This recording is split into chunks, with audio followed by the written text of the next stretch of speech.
Merci, Monsieur le Président, Madame la députée.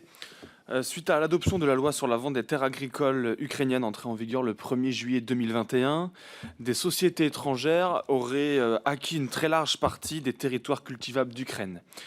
Des sociétés telles que Cargill, Dupont et Monsanto figureraient parmi les principaux propriétaires de ces terres arables, sociétés elles-mêmes majoritairement détenues par d'immenses fonds d'investissement américains comme Vanguard, BlackRock et Blackstone.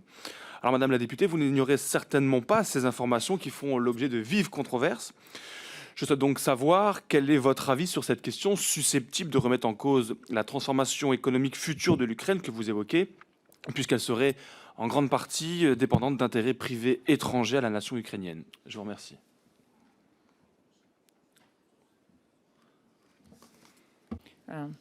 Sorry, I would offer my answer.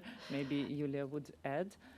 Alors, je vais vous proposer des éléments de réponse. Peut-être que Yulia voudra compléter. Vous avez parlé des terres agricoles et selon les informations que j'ai en ma possession, il n'y a pas d'entreprise étrangère qui a la possibilité d'acheter des terres agricoles en Ukraine. On n'a pas de législation. On vient tout juste d'ouvrir les fonciers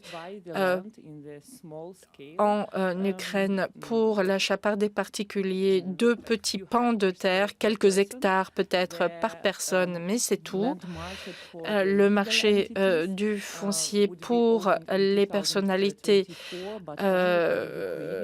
pour les personnes légales, ce sera d'ici à 2024. Donc là, il y a peut-être pour Monsanto, si j'ai bien compris votre question, en fait, cela ne serait absolument pas possible et cela s'inscrit dans un cadre plus général avec l'exportation alimentaires qui sont grandement rendues difficiles.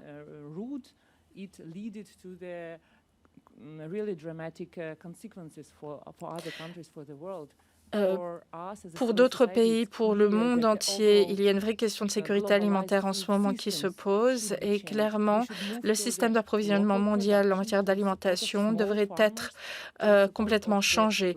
Il faut vraiment favoriser plutôt des marchés locaux en matière d'alimentation, des petits exploitants. C'est la clé d'une résilience agricole du fait de la guerre, mais également du fait du changement climatique.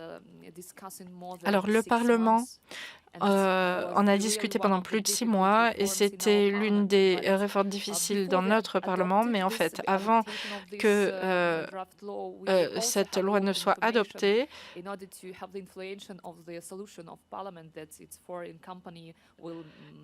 il y avait également, en fait, la norme, elle s'applique uniquement aux Ukrainiens, 2 hectares maximum.